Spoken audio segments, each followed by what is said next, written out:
Oke, kita mulai lanjutin dari yang kemarin, aplikasi integral ya, yang bagian 2. Ini yang belum kita bahas itu tentang usaha dan fluida.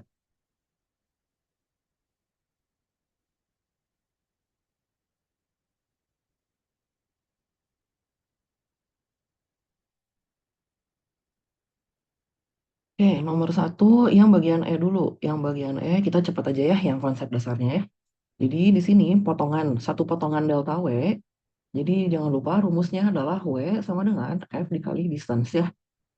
Jadi F-nya gaya, D-nya di sini distance. Nah, di sini F-nya udah dikasih ya. F-nya adalah Fx. Ini hampiran, jadi kita pakai notasinya approximasi ya, hampiran ya. Fx dikali, nah di sini perubahannya dari posisi X ke posisi X tambah delta X. Berarti di sini perubahannya adalah delta X gitu. Ya, ini satu potongannya. Kemudian untuk yang usaha totalnya, yaitu W sama dengan integralnya ini dari posisi awal ke posisi akhir, itu batasnya. Ya, posisi awalnya adalah X sama dengan A, sedangkan posisi akhirnya adalah X sama dengan B. Berarti batas integralnya adalah A sampai B. Oke, di sini fx dx ya. Seperti biasa gitu ya, sama seperti pertemuan yang di tutorial terakhir, bahwa dari integral itu adalah jumlahnya ya. Jumlahkan semua potongannya, kemudian dilimitkan ya, limitkan n-nya menuju tak hingga gitu ya. Jadi dianggap potongannya itu tipis-tipis banget itu, tipis. Jadi n-nya menuju tak hingga. Jadi banyak potongannya itu menuju tak hingga. Oke, jadi ini untuk yang E. Kemudian untuk yang F, di sini, nah di sini yang kita bisa hitung adalah volumenya dulu, ya delta V-nya. Jadi di sini tangkinya berbentuk tabung. Oke, jadi bentuknya tabung kayak gini gitu ya. Dengan jari-jarinya adalah R. Jari-jarinya R. Kemudian tinggi dari tabungnya adalah H. Ya, kita di sini iris. Ya, kita potong secara horizontal. Kalau kita potong secara horizontal, jadi kita peroleh irisan yang seperti ini. Oke, ini ketebalannya katakanlah delta Y gitu.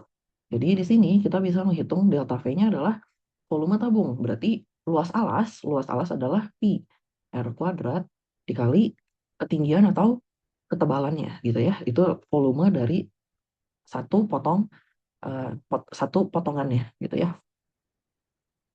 Volume dari satu potongannya adalah pi R kuadrat dikali delta Y. Oke, nah sekarang karena kita mau menghitung usaha, nah berarti kita harus tahu apa sih hubungan si usaha dengan volume yang kita punya. Kalau yang tadi kan kalau bagian E itu udah obvious ya, jadi udah clear bahwa dikasih gitu gayanya adalah sebesar Fx.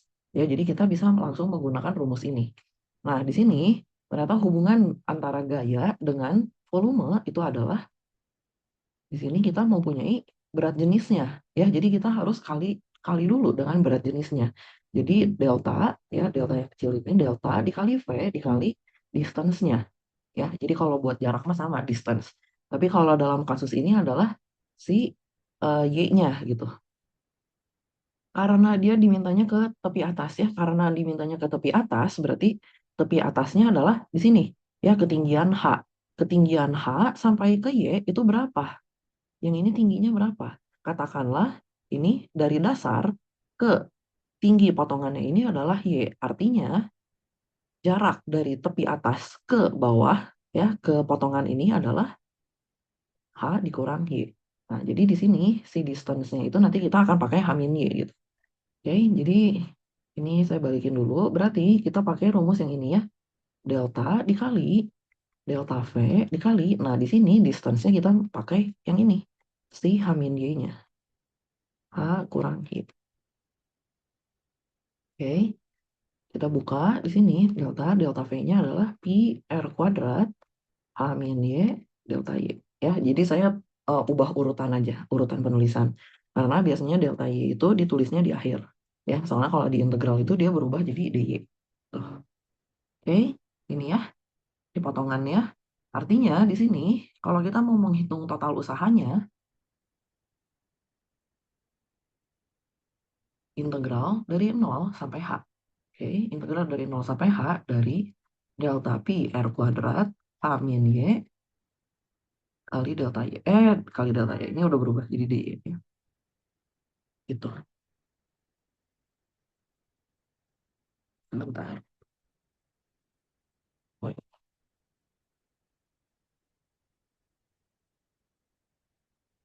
Oke. Nah, di sini untuk variabel-variabel yang tidak mempengaruhi Y, di sini boleh dikeluarin dari integral gitu ya, konstanta-konstanta di sini. Jadi delta pi R kuadrat ini boleh dikeluarin dari integral 0 H H min Y D gitu. Ya, jadi ini modelnya. Kalau mau kalian lanjutin, dihitung sampai akhir, diintegralin gitu ya, H min Y-nya, silahkan ya. Jadi kalian lanjutin sendiri. Oke, itu tadi nomor satu. Sisanya yang belum kita bahas ada soal cerita ya. Jadi nomor 12, 15, dan 17.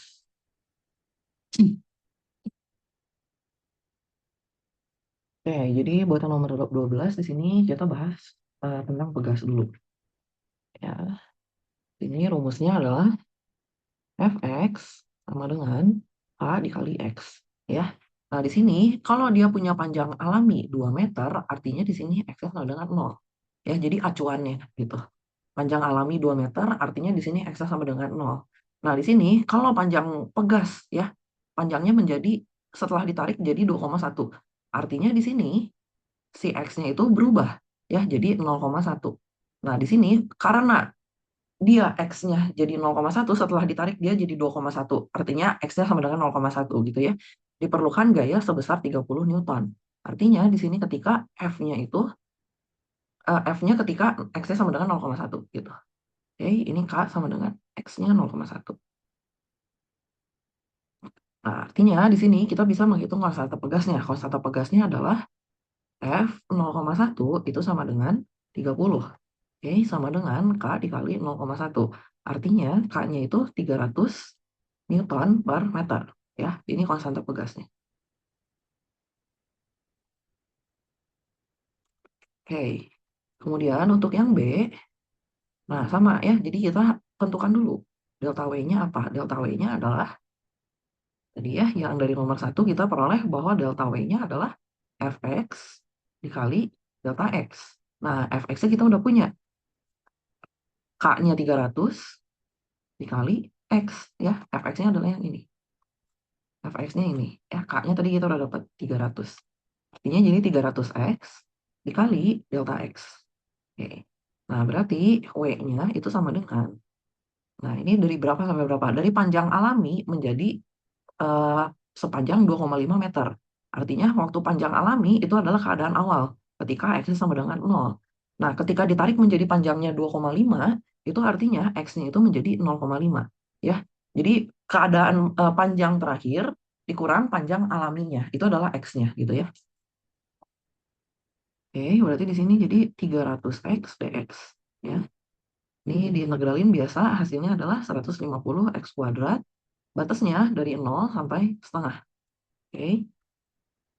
Hitungan saya di sini dapatnya 37,5 Joule. Jadi dicek lagi ya. Jangan langsung percaya. Ingat ya, saya suka salah hitung. Oke, nah kemudian untuk yang nomor 2, di sini hitung usaha yang diperlukan untuk menarik pegas dari panjangnya 2,5 di sini menjadi 2,75. Jadi sebenarnya keadaan awalnya di sini yang mau kita hitung usahanya adalah 2,5, yaitu si X-nya ketika 0,5. Oke, itu adalah batas bawahnya, batas bawah integral. Sedangkan untuk batas atas integralnya itu adalah 0,75. Ya, jadi kita sebenarnya kayak mirip kayak nomor B, cuman itu lanjutannya gitu ya. Setelah panjangnya udah 2,5, sekarang sama saya ditarik lagi gitu ya, panjangnya jadi 2,75. Nah, usahanya berapa gitu ya, usaha yang diperlukan. Nah, berarti di sini kita masih menggunakan delta W yang sama, yaitu 300x dikali delta X. Jadi ini nggak perlu ditulis lagi ya. Jadi di sini kita langsung integralnya aja, tapi batasnya kita ubah ya dari 0,5 sampai 0,75. Oke, ini berarti isinya pasti udah pasti sama karena delta W-nya tidak ada perubahan. Berarti di sini jadi 150 x kuadrat untuk batas-batasnya dari setengah sampai 0,75. 3/4 ya. Di sini saya dapatnya 46,875 Joule. Oke, ya, ini nomor 12. Kalau misalnya ada yang nggak ngerti, saya kecepatan atau ada pertanyaan, nggak apa-apa, dipotong aja ya. Saya sengaja cepat soalnya hari ini yang perlu dibahas lumayan banyak.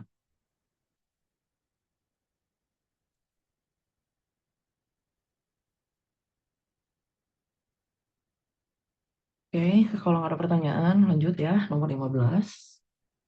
Suatu ember, nah di sini buat yang nomor 15 ini banyak elemennya gitu ya. Jadi di sini ada ember, ada air, kemudian ada tali ya. Dan di situ untuk perhitungan usahanya kita harus memperhitungkan ketiga elemen ini gitu ya, komponen ini.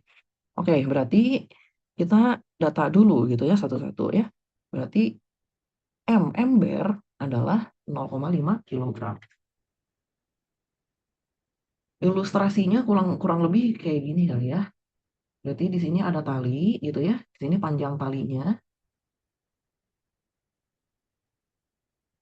Panjang talinya di sini adalah 20 meter gitu ya. Yang dihubungkan dengan ember. Katakanlah ini embernya gitu ya. Oke, ini embernya. Ini ember berisi air. Ember dan air. Nah, berarti kalau misalkan kita angkat secara vertikal seperti ini, akan ada gaya berat ya, W-nya. W-nya sendiri itu rumusnya adalah M dikali G. Oke, jadi kita data dulu di sini massa embernya adalah 5 kilo. Terus mula-mula dalam ember terdapat 5 kilogram air, berarti massa air. Massa airnya adalah 5 kilogram. Sampai ke ketinggian 20 meter dengan menggunakan tambang yang memiliki jenis ini ya. Ketinggian 20 meter, katakanlah haknya gitu ya. Ketinggiannya 20 meter. Di sini berat jenis. Berat jenisnya saya ngikutin notasinya seperti yang di Purcell aja ya. Jadi saya pakainya delta gitu. Nanti kalau kalian mau pakai variabel lain, notasi yang lain silahkan. Ya, ini 0,5 Newton per meter. Ini delta dari si tambangnya. Tambangnya tadi belum ya, jadi T aja. Oke. Nah, di sini buat yang A, hitung usaha yang dilakukan untuk mengangkat ember sampai ketinggian 10. Nah, sebenarnya kan kalau dari soalnya itu, si tambangnya itu ketinggiannya, bentar, tambangnya itu panjangnya 20 meter gitu ya. Yang di sini, ketinggian 20 meter. Ketinggian 20 meter, tapi yang A, di sini kita dimintanya sampai ketinggian 10 meter. Ternyata pada bagian B, di sini nanti si embernya itu mengalami kebocoran gitu. Jadi sebenarnya nanti bagian A ini akan dipakai kembali gitu ya di bagian B. Jadi di sini nanti saya akan pakai notasinya itu W1 gitu. Jadi biar nanti nggak bingung antara W yang bagian A sama W bagian B gitu. Ya, oke. Yang W1 dulu berarti delta W1. Nah, delta W1 ini gimana berarti? Potongan usahanya. Potongan usahanya adalah ya kita lihat dulu masing-masing komponennya gitu ya. Tadi ada si ember. Oke, kalau ember di sini satuannya dia masih kilogram. Jangan lupa kalau si usaha itu rumusnya F dikali S. Ya, kalau saya sih ngingetinnya dari satuannya gitu. Dari satuannya aja ini udah jelas beda gitu kan ya. Ini kilogram. Kalau saya masukin ke sini berarti harus kita ubah dulu ya, yaitu dengan menggunakan beratnya. Ya, kita konversi dulu jadi ke berat. Artinya kalau saya mau ubah dari massa ke berat, saya kalikan. Ya, saya kalikan dengan percepatan gravitasi, yaitu G. Percepatan gravitasinya, di sini saya gunakan G aja ya. Percepatan gravitasi. Gravitasi, di sini saya gunakan G M per S kuadrat. Ya, jadi kalau misalnya kalian mau kerjainnya, mau pakai yang 9,8, mau pakai yang 10, terserah. Ya, jadi saya di sini contohinnya pakai yang G. Nanti kalian tinggal ubah sendiri. Oke, berarti di sini M dikali G. Ya, M-nya untuk yang massa embernya adalah 0,5. Jadi 0,5 G dikali delta Y. Ya, karena di sini ketika ditarik itu perubahannya sebesar delta Y gitu. Ya, jaraknya gitu. Oke.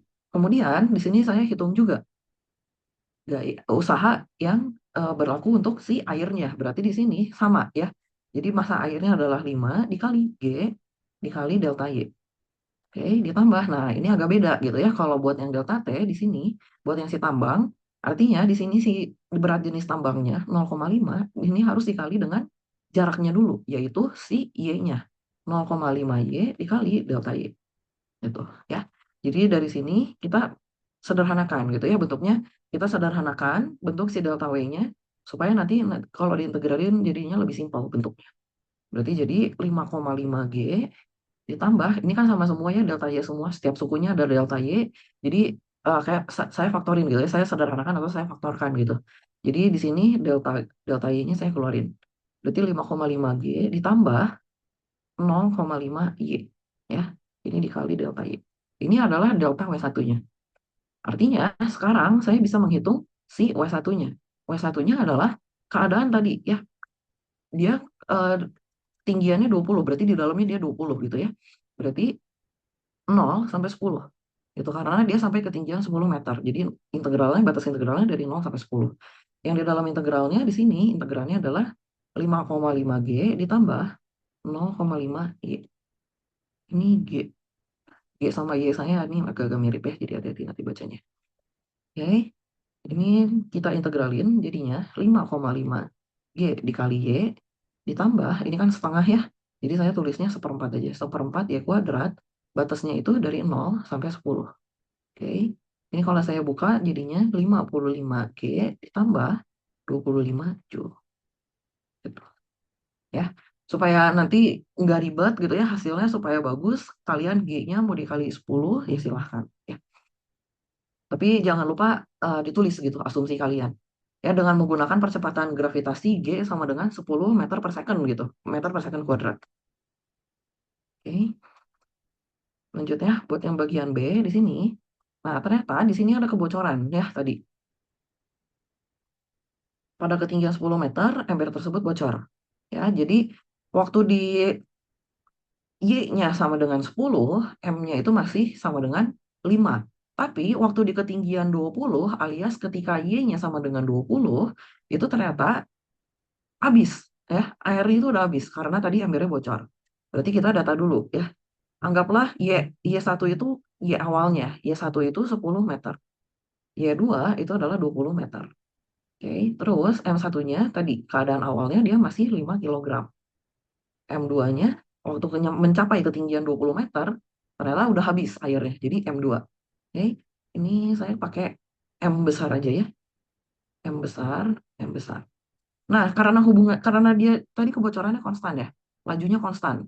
Laju kebocorannya konstan. Karena dia konstan, artinya kita di sini bisa mengatakan bahwa hubungan antara massa dan ketinggiannya itu linier.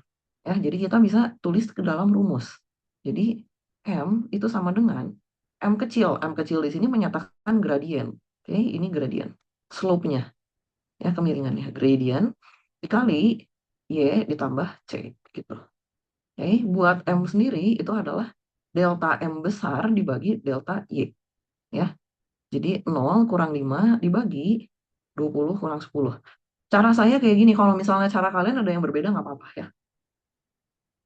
Ini jadi minus setengah. Nggak harus kayak gini caranya. Nanti buat nyari nilai C-nya, pakai titik sembarang aja gitu ya. Kalau saya pakai yang kedua aja, yang kondisi yang terakhir. Jadi, yaitu masanya 0 ketika ketinggiannya itu di 20. Oke, plus C. Jadi, ini plus C. Ya, jadi dapat C-nya itu sama dengan 10. Jadi, diperoleh hubungan linier ya antara massa dan ketinggian, yaitu M sama dengan tadi ya, min setengah Y ditambah 10. Maka kita jadi bisa menghitung sekarang delta W-nya. Ini bukan A ya, ini delta. Delta. Nah, delta W-nya adalah, berarti mirip kan ya, kalau di sini kan ember sama yang tambangnya nggak ada perubahan. Yang ada perubahan hanya di komponen airnya saja, ya, yang di bagian massa airnya. Artinya di sini kita tinggal ubah yang bagian limanya. Yang limanya kita ganti. Oke. Jadi dia udah nggak konstan 5, tapi dia ada perubahan. Perubahannya itu bergantung dengan ketinggiannya. Ya, semakin tinggi nanti airnya akan semakin berkurang. Jadi ini ya hubungannya. Jadi min setengah Y ditambah 10 gitu. Oke. Sama ya kayak tadi ya, saya sederhanain ya. 0,5 G ditambah ini minus ya. Jadi minus setengah atau 0,5 deh. 0,5 GY ditambah 10G ditambah 0,5 Y. Ini delta Y. Jadi ini sama dengan yang bisa digabung yang G ya. Jadi 10,5 G dikurang 0,5 GY ditambah 0,5 Y. Delta Y. Oke. Nah, karena udah dapat ini delta W2 biar nggak bingung.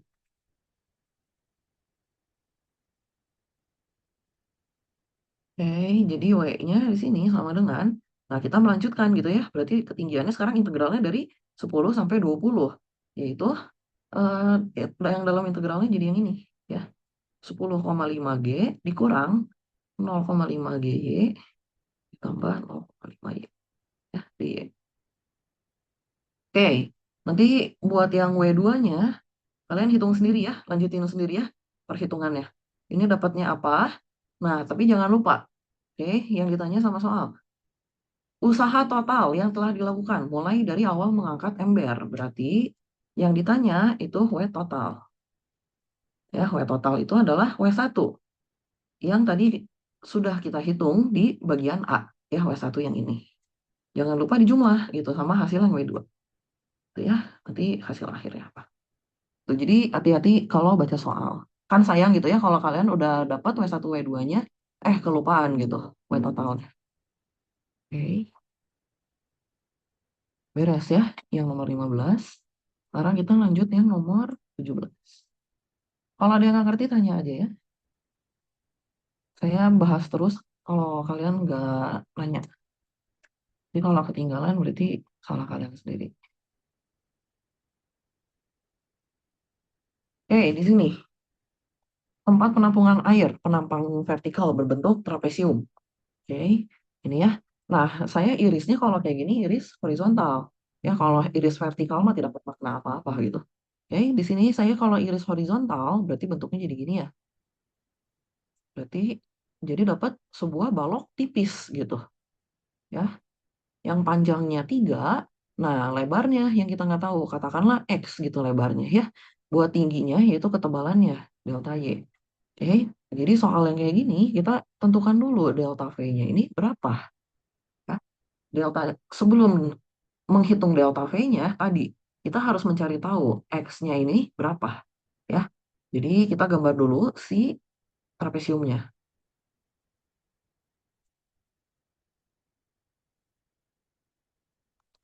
Oke, mana nih? Kok nggak lurus?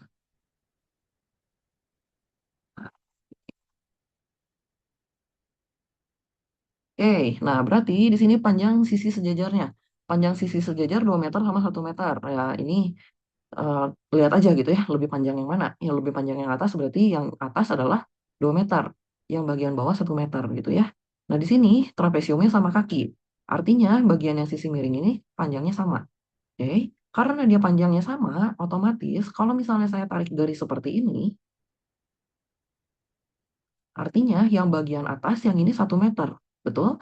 Ya, karena total panjangnya yang bagian sisi yang atasnya itu 2 meter, artinya sisa yang sebelah kiri dan sebelah kanan itu, sebelah kanan, ya, itu adalah 2 meter dikurang 1 meter. Ya, 1 meter kalau dijumlah. Nah, karena dia sama kaki di sini, panjang sisinya sama, artinya di sini boleh saya bagi dua. Ya, jadi panjang ini masing-masing adalah 0,5 meter. Itu ya. Nah, tingginya sendiri, buat tingginya sendiri adalah 1 meter. Ya, yang ini. Ini 1 meter. Artinya, di sini saya jadi bisa gambar. Ya, kalau misalnya si airnya pada ketinggian 0,5 meter. Jangan deh, jangan pakai 0,5 meter. Misalnya pada ketinggian Y. Oke, pada ketinggian Y. Artinya, jadi saya airnya kayak gini kan ya.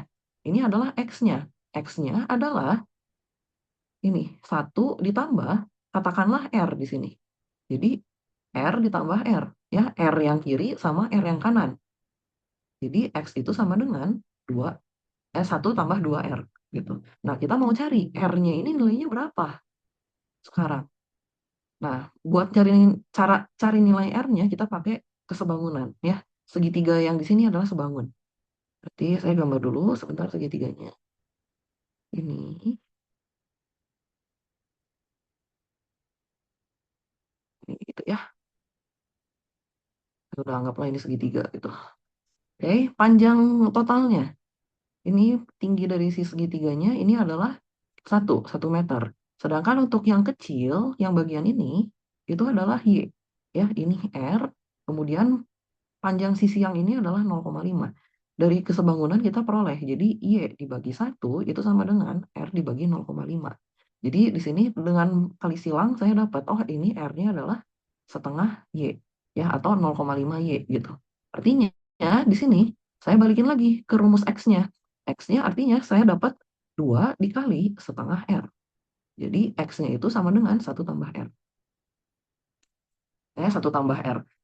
Y, kenapa dalam R lagi ya? Kita udah nyari-nyari susah Y ya. Jadi di sini dapat 1 tambah Y. Ya, ini X-nya, panjangnya, panjang total. Artinya kalau kita udah dapat X, kita jadi bisa menghitung potongan satu potongan volumenya gitu ya. Jadi delta V-nya adalah si panjangnya. Panjangnya tadi adalah 3 kali lebar. Lebarnya adalah si X, yaitu 1 tambah Y. Dikali ininya, tinggi atau ketebalannya. Ketebalannya adalah delta Y gitu. Ini delta V-nya. Sama seperti tadi yang konsep ya, pertanyaan konsep yang 1F. Oke, sebentar.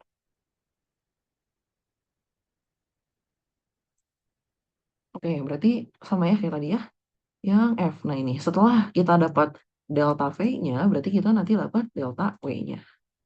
Oke. Nah, jadi di sini hubungan antara usaha dengan volume, berarti kita harus kalikan dengan si berat jenisnya. Ya. Jadi delta W adalah hmm, delta dikali delta V dikali jaraknya. Jaraknya di sini tepi atas tangki. Tepi atas tangki adalah tadi. Ya, tepi atas tangki berarti di sini gitu.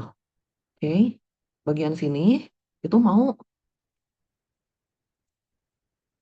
bentar, untuk memompa airnya, jadi pompa airnya itu ada di tepi atas tangki ya. Jadi pompa airnya di sini berarti distance-nya adalah ini ya. Jadi kalau panjangnya ininya 1, terus ini yang tinggi airnya adalah Y, artinya jarak dari permukaan air ke si pompanya adalah 1 min Y. Betul ya? Jadi di sini 1 min Y adalah distance-nya. Berarti di sini kita buka ya, sederhanakan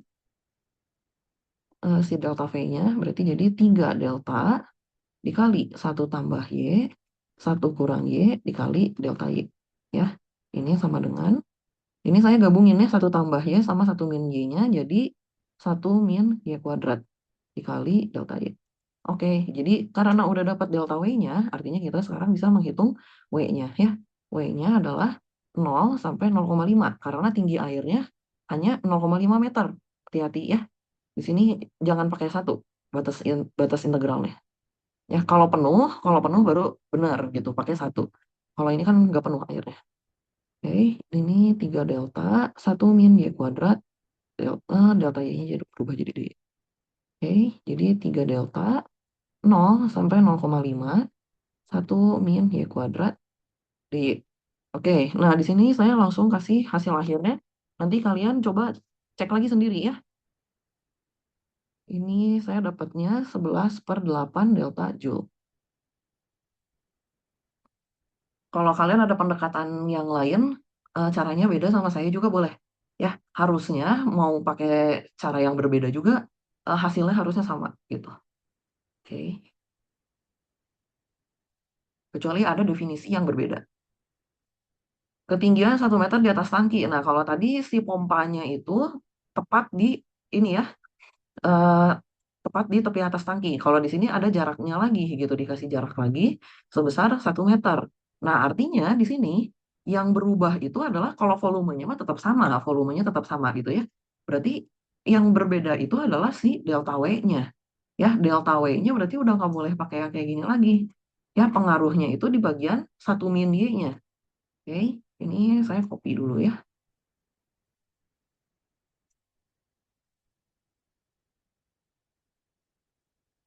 Oke, jadi yang berubah di sini adalah jaraknya. jarak dari si air ke pompanya. Sekarang jadi lebih jauh, ya bertambah 1 meter. Jadi 2 min Y di sini. Artinya di sini perkaliannya juga jadi beda ya. 1 tambah Y dikali 2 min Y. Alias jadi 2 tambah Y min Y kuadrat delta Y. Oke, jadi W sama dengan 0,05 3 delta 2 tambah Y min Y kuadrat hmm, di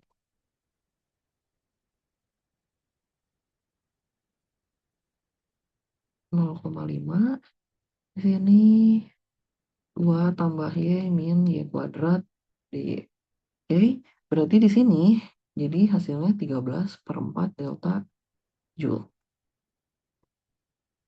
Ya, oke, itu aja buat yang bab aplikasi integral ya.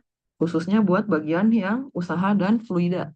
Gimana, ada pertanyaan dulu nggak sebelum saya lanjut ke bab selanjutnya? Kak mau nanya, ini Boleh? 0 sampai 0,5 itu ketinggian air di dalam tangki. Iya, betul. Jadi acuan saya adalah kalau misalnya kamu gambar di Kartesius gitu ya. Nah, berarti gambar saya tuh kayak gini gitu. Jadi nol itu di permukaan penampungan airnya gitu. Jadi ini nol. Makanya waktu saya menghitung jaraknya ya distance-nya dari ke pompanya gitu ya. Jadi makanya dia di sini ada 2 min Y gitu.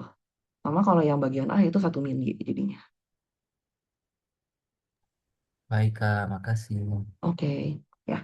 Jadi kalau nggak salah kayaknya di Pursel ya, di Pursel juga ada di mana dia si penampung airnya itu di si acuannya itu yang atasnya, bagian atasnya, bagian tepi atasnya. Jadi gambarnya jadi kayak gini gitu. Nah, itu sama aja ya. Nanti kalian sesuaikan aja. Kalau kalian mau coba pakai yang ini juga boleh ya. Kalau saya pakai yang ini.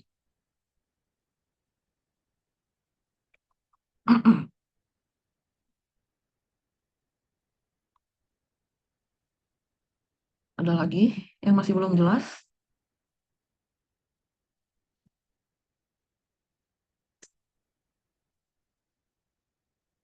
Oke, kalau tidak ada, lanjut ya ke bab selanjutnya.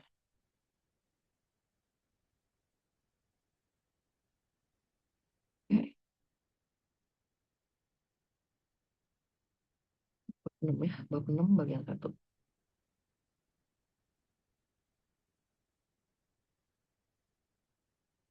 Oke, sekarang kita masuk ke bab 6 dari nomor 1 ya, seperti biasa.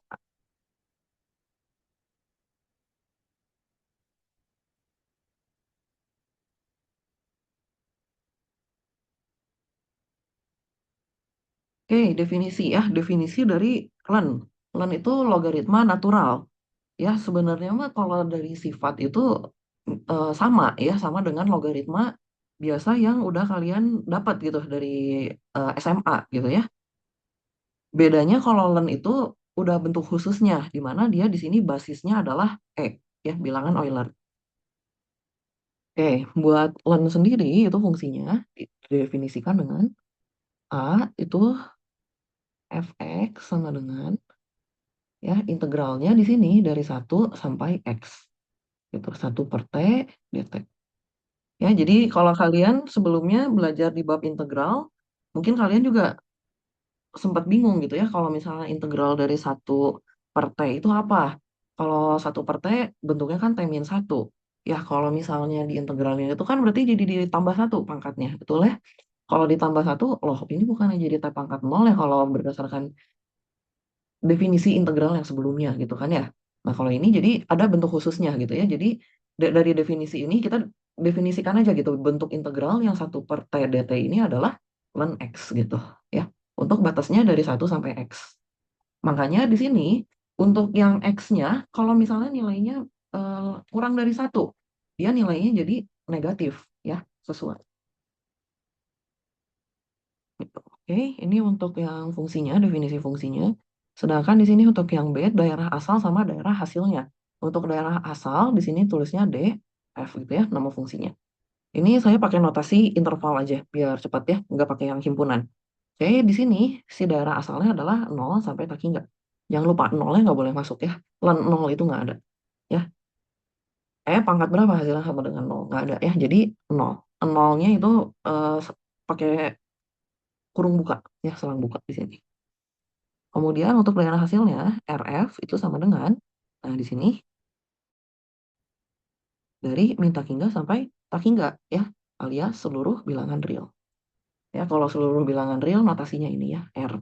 R terus ada garisnya lagi. Oke, ini satu A dan B. Lanjutnya D, D sama E ya.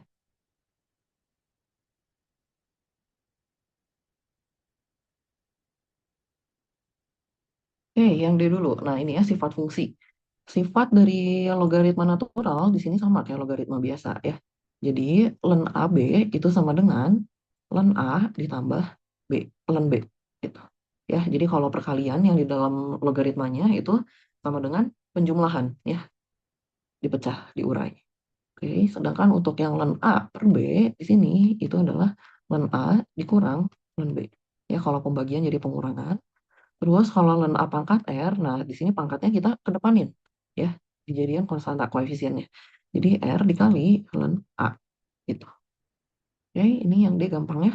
Kemudian untuk yang E, fungsi fx sama dengan x kuadrat tidak memiliki inverse pada, nah ini kalian harus perhatikan domainnya gitu ya. Di sini domain yang diberikan adalah min tak hingga sampai tak hingga. Kenapa dia nggak punya inverse? Karena alasannya adalah tidak monoton murni.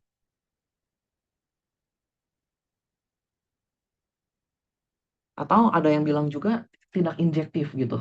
Ya, tapi kayaknya kalau buat pemetaan, karena kayaknya kalian nggak dibahas ya soal pemetaannya injektif, surjektif, bijektif kayak gitu kan nggak dibahas ya di mata kuliah kalkulus ini. Berarti kita pakai istilah-istilahnya yang sudah kalian pelajari aja gitu ya di mata kuliah ini.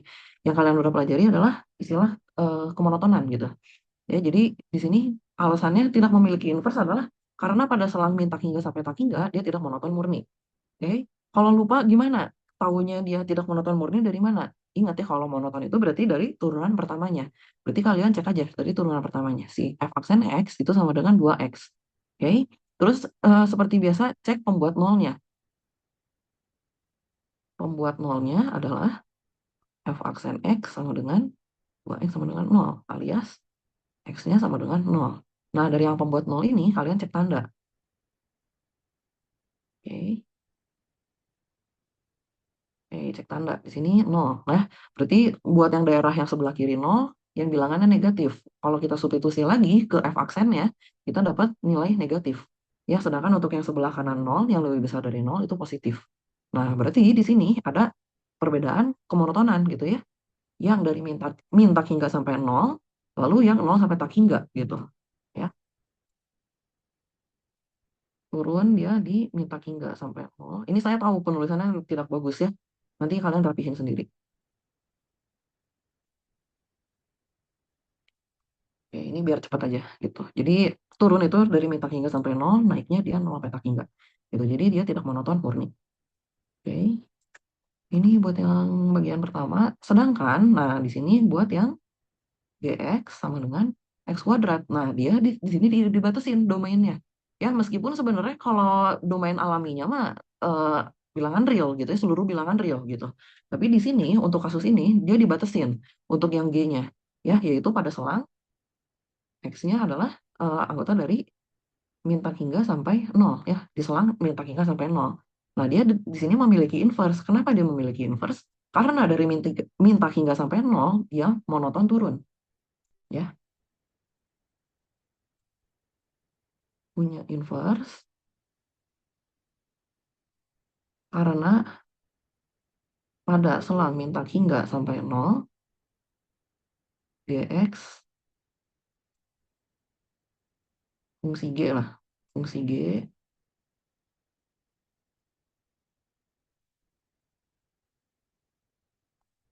monoton turun murni. Murni, murni gitu ya. Oke. Nah, sekarang kita tentukan berarti si inverse-nya apa? Oke, berarti G inverse X, G inverse langsung. Enggak ya, jadi dari GX-nya seperti biasa kalau mau cari inverse, supaya lebih memudahkan kalian, si fungsinya itu kalian tulis dalam Y. Gitu ya, jadi GX-nya kalian ganti jadi Y. Jadi Y sama dengan X kuadrat. Oke, nah tujuan dari inverse adalah kalian mau menyatakan dalam bentuk X sama dengan sesuatu dalam Y gitu ya. Nah, supaya X kuadratnya ini berubah jadi X, berarti kita harus akarin kedua ruasnya. Oke.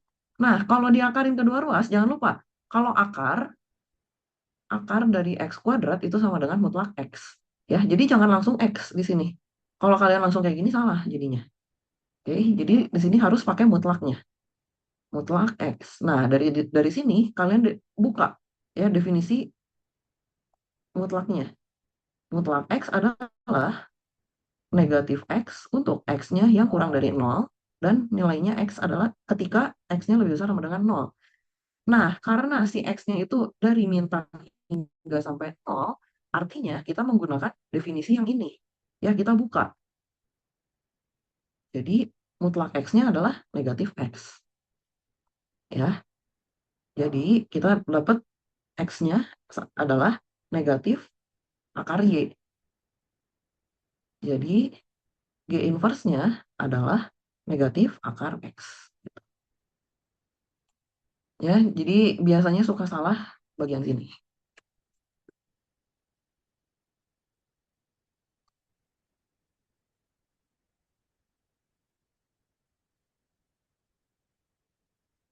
Oke, lanjut ya. Sekarang yang F dan G.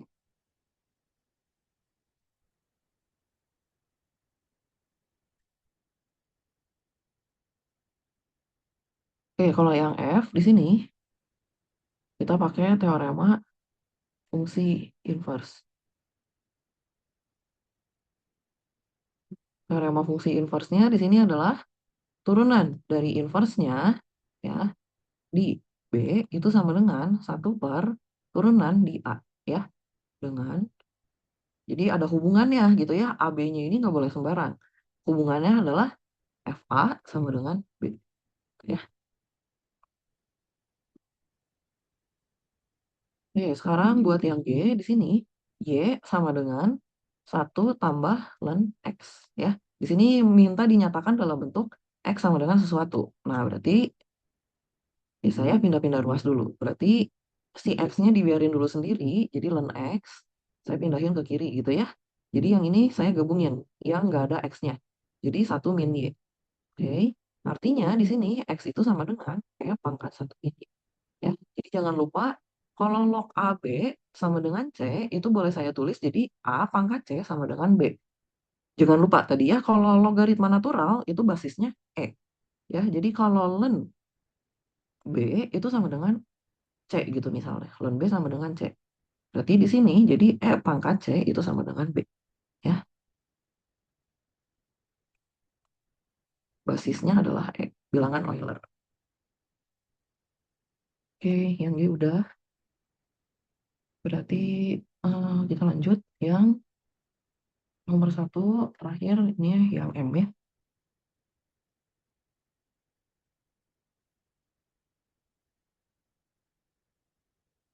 Oke. Ini pendekatannya banyak ya kalau kalian ngerjain soal ini. Apakah mau dipandang sebagai barisan geometri gitu ya, atau mau kalian bikin aja gitu selang intervalnya bebas ya, atau mau langsung juga boleh. Kalau yang langsung kan berarti jadinya berapa kali lipatnya itu berarti jadi 2 dipangkat. Nah, ini kan 25 menit ya, 25 dibagi 5. Ya, karena dia 2 kali lipat setiap 5 menit. Artinya dia kalau dalam 25 menit jadinya 2 pangkat 5 gitu. Alias 32. Ya, 32 kali lipat. Mau Permisi, langsung, ya. itu untuk nomor yang di atas seharusnya Y-1, Kak. Karena Oh iya, betul. bahasanya. Thank you, thank you. Iya, iya, betul. Y-1. Y-1 ya, karena, oh iya betul. Y-1. Sip. Thank you. Tadi Hans ya. Iya, Kak. Oke, terima kasih.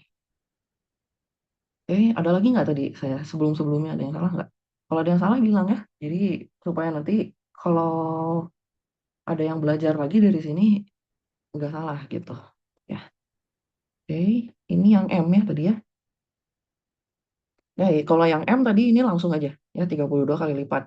Tapi kalau misalnya perlu pelan-pelan, perlu dibikin interval, silahkan gitu ya. Oke, jadi misalnya ini ketika waktu mula-mula gitu. Mula-mula katakanlah 0 gitu ya, 0 menit gitu. Ini populasi semulanya masih P ya. Terus 5 menit kemudian di sini berarti dia jadi 2P ya. Terus 10 kalau di menit ke 10 berarti jadi 2 dikali 2P, 4P dan seterusnya gitu ya. Kalau mau pakai kayak gitu pelan-pelan nggak apa-apa. Tapi kalau misalnya udah bisa langsung kayak gini aja biar lebih cepat ya. Oke, terus kita lanjut yang 2B.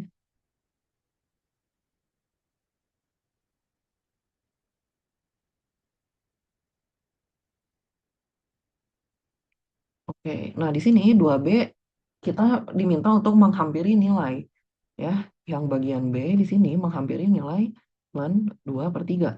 Dengan menggunakan sifat logaritma berarti kita bisa urai ya 2 per 3-nya ini menjadi ln 2 dikurang ln 3. Nah, di soal kita udah dikasih hampiran untuk nilai ln 2 dan ln 3. Berarti kita langsung gunakan informasi aja gitu ya, informasi yang diberikan oleh soal. Berarti ln 2-nya adalah 0,693 dikurang ln 3-nya adalah 1,099. Di sini hasilnya jadi negatif 0,406 gitu ya. Kemudian untuk yang bagian F di sini ln 4 per 27. Ln 4 per 27 kalau kita buka jadinya ln 4 dikurang ln 27. Nah, tapi gimana nih? Kita nggak dikasih ln 4 sama ln 27-nya. Nggak apa-apa ya. Jadi kalau misalnya kita dikasih informasinya ln 2 sama ln 3, artinya kita dari hasil perhitungan ini kita harus manipulasi gitu ya supaya keluar ini. Gimana caranya supaya dia keluar len 2 sama len 3. Nah, jangan lupa gitu ya kalau 4 itu 2 pangkat 2. Artinya di sini saya boleh tulis jadi gini kan ya. Len 2 pangkat 2 dikurang len 3 pangkat 3. Nah, kalau yang pangkat itu pangkatnya boleh dikedepanin gitu. Jadi 2 dikali len 2 dikurang 3 dikali len 3 gitu. Jadi di sini hampirannya. Jadi ini udah langsung saya hitung ya. Saya hitung langsung dikali gitu, langsung dikali. Jadi 1,386 dikurang 3,297.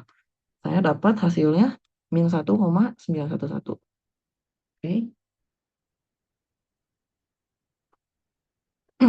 Ini ya. Nomor 2 beres. Lanjut nomor 3. Oke, turunan. Turunan berarti ini kalau misalnya kita jalannya dari definisi len yang ini, berarti turunannya ya kita tinggal pakai teorema dasar kalkulus 1 gitu ya. Berarti kalau berdasarkan TDK 1, f aksen X itu adalah ini ya, langsung kita ubah aja si fungsinya yang di dalamnya kan masih variabel T ya, langsung kita ganti aja jadi X karena di sini batasnya cuma X aja. Ya, ini pakai TDK 1 gitu. Itu turunannya. Oke, jadi kita jadi bisa menentukan turunan dari si len-nya ya. ddx dari hx alias h aksen x. Bebas ya, mau nulis ddx, mau langsung nulis h aksen juga nggak apa-apa. Oke, berarti di sini hasilnya jadi 1 per yang di dalamnya ya, yaitu si x kuadrat tambah x tambah 3. Nah, jangan lupa turunan dalamnya ya, karena di sini kita pakai aturan rantai. Turunan dalamnya yaitu turunan si polinomnya adalah 2x tambah 1. Gitu ya. Kalau mau dirapikan bentuknya jadi 2x plus 1 dibagi x kuadrat tambah x plus 3 juga boleh.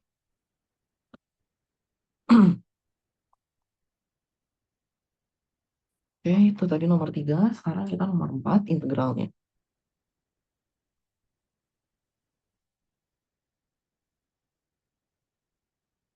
Oke, integral dari 1/4x min 3. Oke, buat yang nomor 4, di sini buat A sama C, kita pakai pemisalan ya. Jadi kita misalin dulu. Misal, biasanya kalau bentuk yang kayak gini, itu kita misalin bagian penyebutnya. Ya, jadi misal U sama dengan 4x min 3. Oke, kita dari sini lanjut ya. Kita hitung diferensialnya. DU sama dengan 4 dx. Nah, dx-nya ada ya di soalnya. Berarti kita ganti ya bentuknya. Berarti dx itu sama dengan 1/4 du. Ya, jadi bentuk si integral 1/4 x. Aduh, ini jelek. 4x min 3 dx itu boleh kita ubah jadi 1/u ya, karena 4x min 3 itu adalah udah kita misalin jadi u. Ya, jadi 1/u. Nah, dx-nya adalah ini 1/4 du. Oke, jadi karena dia di sini seperempat konstanta tidak mempengaruhi integral yang fungsi-fungsi dalam u-nya ya. Jadi di sini seperempatnya boleh saya keluarin. Jadi seperempat 1/u du. Nah, 1/u du itu apa? Ya, yaitu adalah si len ya. Ini sama dengan len x. Gitu kan ya definisinya.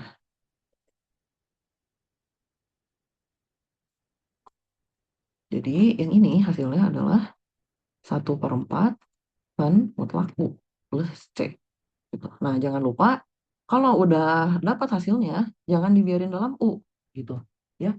Kalau saya ingatnya dari soal itu dia ngasihnya variabel apa? X gitu kan ya.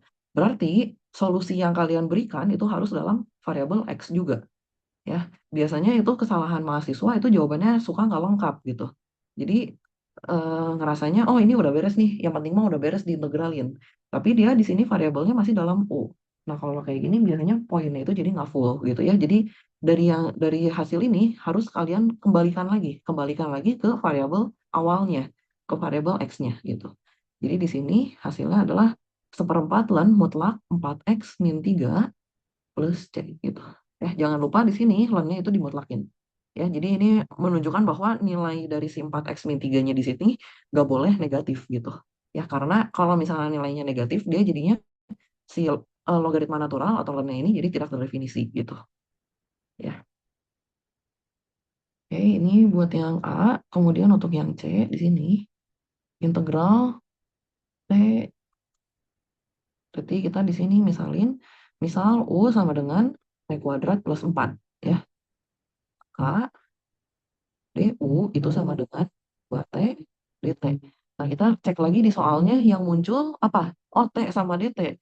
Berarti kita tulis T dt itu sama dengan setengah du.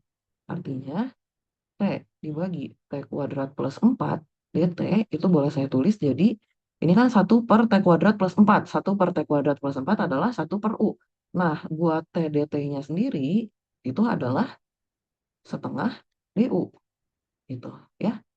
Nah, ini kayak tadi ya, setengahnya saya keluarin, setengah 1/U du. Jadi, setengah len mutlak U tambah C. Jangan lupa dikembalikan, ya, jadi setengah mutlak T kuadrat tambah 4 plus C. Gitu. Nah, ini substitusinya pakai yang ini.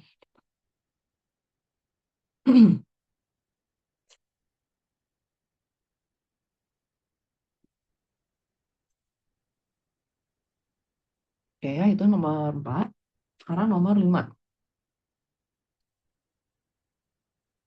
Oke, jadi di sini kalian belajar cara baru dalam menurunkannya. Jadi turunan itu ada di sini turunan logaritmik ya. Kalau yang sebelumnya kan kalian udah belajar turunan yang biasa, turunan implisit. Sekarang ada yang baru lagi turunan logaritmik gitu ya. Sebenarnya contohnya ini kayak yang nomor 5A. Kalau kalian tanya boleh nggak sih kalau pakai turunannya pakai aturan yang biasa aja, pakai aturan perkalian, pakai aturan pembagian yang UV itu. Boleh-boleh aja sebenarnya. Cuman kalau turunan logaritmik itu jadi lebih simpel ya, lebih simpel untuk menurunkan yang bentuknya itu perkalian dan pembagian gitu, atau pembagian dan atau pembagian gitu ya. Oke. Jadi nanti kalian boleh cobain sendiri gitu ya buat yang nomor 5A. Kalian coba kalau misalnya pakai aturan perkalian pembagian sama pakai turunan logaritmik. Nah, kalian coba rasain sendiri gitu ya. Menurut kalian gitu lebih gampang pakai yang mana? Gitu. Siapa tahu memang kalau senangnya pakai aturan perkalian ya ya udah gitu. Pakai yang itu aja. Ya, tapi kalau misalnya memang diminta sama soal dengan menggunakan turunan logaritmik, ya berarti harus pakai cara ini ya, pakai turunan logaritmik.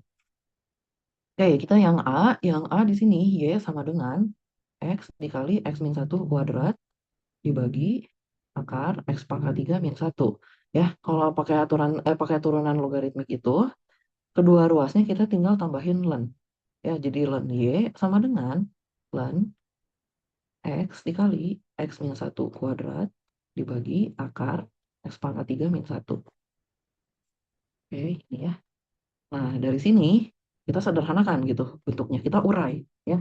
Jadi len X ya, ini karena dikali sama X min 1 kuadrat, artinya boleh saya tulis jadi 2 dikali len X min 1 gitu ya. Dikurang, kalau akar itu pangkatnya pangkat setengah kan ya. Jadi setengah dikali len X pangkat 3 min 1 gitu. Oke. Nah, berarti di sini bisa saya turunin. DDX len Y itu sama dengan DDX dari ini ya yang udah kita urai. Len X 2 len X min 1 dikurang setengah len X pangkat 3 min 1 gitu. Oke. Ini langsung ya. Ini kalau mau kalian tulis pelan-pelan pakai aturan rantai juga boleh.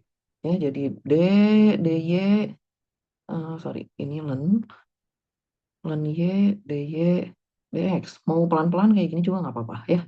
Ini saya langsung aja ya. Jadi 1/Y, DY, DX gitu. Oke, untuk yang sebelah kanan ini kita turunin per suku gitu ya. Jadi len X diturunin terhadap X gitu. Jadi 1/X. Terus kita lanjut ke suku kedua dan seterusnya gitu ya.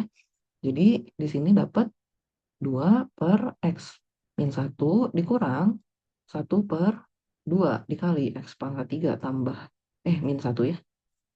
Min 1 dikali turunan dalamnya. Turunan dari X pangkat 3 min 1 yaitu 3X kuadrat gitu. Oke, ini boleh deh saya rapihin dulu ya bentuknya ya.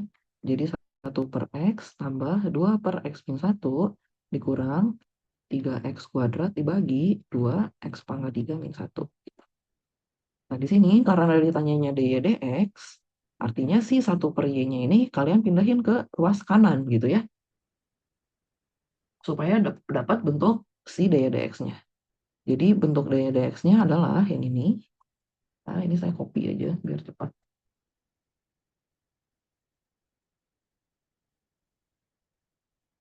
Oke, yang ini dikali y gitu ya. Nah, saya kurang tahu nih, apakah kalau dari Power Soma memperbolehkan kalian nggak kalau hasil akhirnya dy dx-nya ini masih ada variabel y. Ya, kalau misalnya boleh, ya udah jawabannya cukup sampai sini gitu. Tapi kalau buat saya pribadi, buat saya sih kurang senang gitu ya. Kalau misalnya soalnya dari awalnya itu alasan saya adalah dari awalnya Y-nya itu sudah dinyatakan dalam bentuk X gitu kan ya. Nggak ada Y lagi gitu di sebelah kanannya. Artinya dy dx-nya juga saya pengen bentuknya itu udah dalam X semua gitu. Udah nggak ada lagi Y. Jadi kalau saya sih dibuka gitu ya. 3X kuadrat, 2 X pangkat 3 min 1. Sebenarnya mah hasilnya sama aja gitu. Cuman beda penulisan aja. Oke, tadi ini X, X min 1 kuadrat. Ini akar X pangkat 3 min 1 gitu ya. Oke, kalau misalnya sampai sini boleh, ya udah nggak apa-apa. Kalian sampai sini aja. Tapi kalau harus dibuka, berarti jawabannya harus sampai sini ya. Y-nya harus dibuka. Jadi hasilnya dalam X semua. Oke, itu tadi nomor 5. Sekarang nomor 6.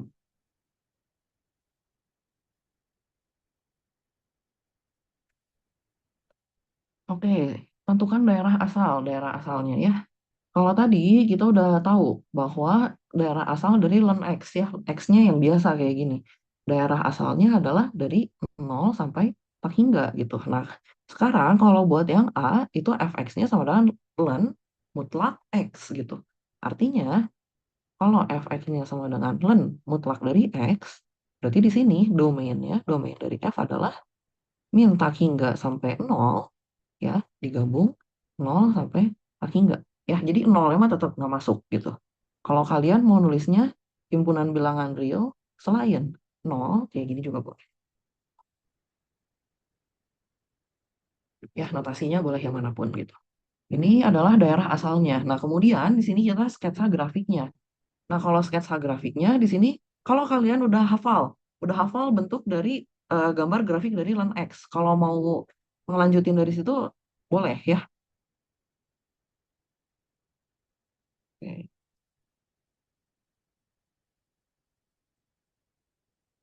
Ini sumbu X-nya, ini sumbu Y. Oke, gini gitu ya. Gambar dari si len X-nya, len X yang biasa gitu. Ini dia memotong di satu gitu. Jadi si f-nya, fungsinya ini fx-nya itu bernilai nol ketika x sama dengan satu gitu ya. Len satu sama dengan len nol sama dengan len satu sama dengan nol benar ya. Jadi x-nya satu, len satu sama dengan nol. Karena bilangan apapun kalau dipangkat nol sama dengan satu ya, kecuali nol. Kalau nol pangkat nol jadinya apa? Tuh nanti dibahas di semester selanjutnya. Oke, ini. Oh ya, kalau misalnya kalian nggak hafal gitu ya, kalau misalnya nggak hafal bentuk dari len X gimana? Kalau misalnya nggak hafal, berarti kalian harus cek kemonotonan dan kecekungan gitu ya. Berarti kalian tuh hitung gitu ya. Tentukan turunan dari len X, len mutlak X. Turunannya apa? Turunan pertama sama turunan keduanya. Nanti cek kemonotonan gitu. Ya, dari situ. Kalau kalian nggak hafal bentuknya kayak gimana. Oke. Terus di sini salah satu cara untuk menggambar grafik ya yang efisien juga, kalian cek si F-nya ini apakah fungsi genap atau fungsi ganjil. Ya, F ganjil atau genap. Ya, berarti caranya adalah kalian substitusi F min X. F min X berarti dapat len mutlak dari negatif X, yaitu len mutlak X. Ya udah, berarti sama aja gitu ya sama fx ya. Berarti dia di sini f fungsi genap ya. Karena fungsi genap artinya kita tinggal cerminkan aja terhadap sumbu y gitu ya. Jadi kalau kalian udah gambarnya di sisi sebelah kanan, nanti yang sisi sebelah kirinya kalian tinggal flip aja gitu ya. Tinggal digambar ulang, dicerminkan gitu. Ini rotate, flip horizontal. Nah gitu ya. Jadi gambarnya ini. Ini di titiknya min satu. Gitu ya. Jadi ini gambar sketsa grafiknya. Ini fx sama dengan len mutlak x.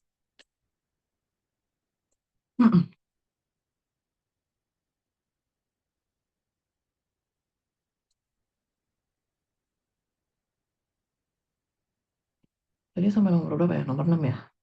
Jadi sekarang nomor 7. Tentukan inverse dari fungsi-fungsi berikut.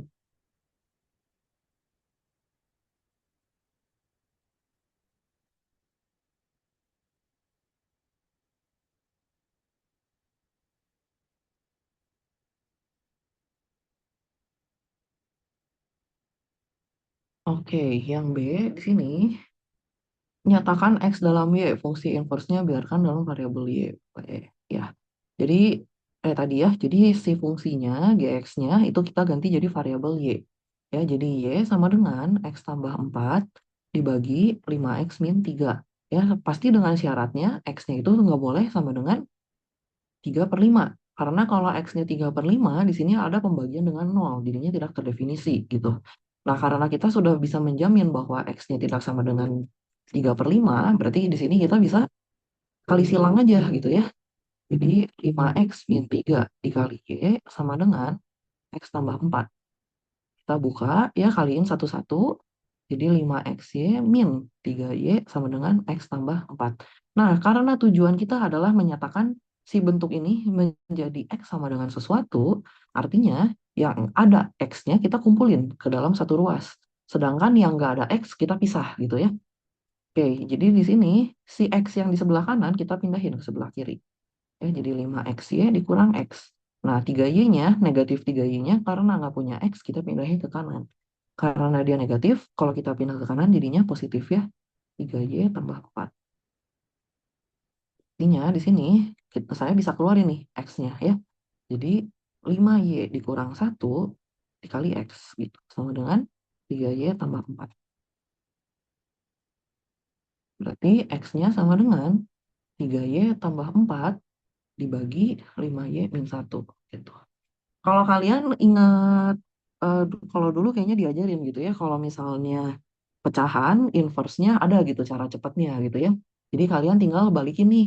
Ini kan kalau X aja kan berarti depannya koefisiennya 1 gitu ya. 1 sama min 3-nya kalian balikin gitu ya. Terus dikali negatif. Kalau nggak apa-apa gitu ya, kalau misalnya kalian diajarin cara cepat kayak gitu nggak masalah. Tapi kalau misalnya soalnya esai itu kalian nggak boleh gitu ya. Jadi kalau misalnya ada nih soalnya kayak gini, langsung gitu kalian jawab, oh ini mah gampang inverse-nya.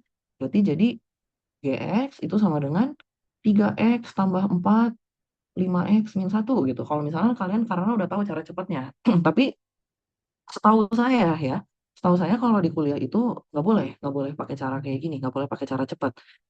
Meskipun kalian udah tahu juga gitu prosesnya mah ya kayak gini-gini aja, tapi tetap gitu kalian harus tulis prosesnya gitu ya, proses yang ini harus tetap di kalian tulis. Kecuali kalau misalnya soalnya PG ya boleh-boleh aja gitu ya kalau pakai cara cepat, karena kalau PG juga kan memang nggak dinilai gitu caranya. Tapi masalahnya kalau di kuliah kuis ujian itu setahu saya memang nggak pernah ada PG gitu ya, jadi caranya harus lengkap kayak gini. Jadi saya takutnya kalian ingat cara cepatnya, tapi lupa gitu cara cara yang benernya kayak gimana, uraian prosesnya kayak gimana kalian nggak tahu. Jadi kayak gini ya. Oke, jadi ini bisa dibiarkan langsung dalam variabel G. Jadi dalam hasilnya kayak gini aja juga boleh. Atau kalau kalian mau yang rapi bentuknya, jadi G inverse gitu ya. Jadi kalau mau yang formalnya, G inverse X itu sama dengan 3X tambah 4 dibagi 5X min 1 gitu ya. Dengan tulis ya syaratnya ya, X-nya itu nggak boleh 1/5 gitu. Kalau nggak nanti jadi tidak terdefinisi. Oke, itu ya.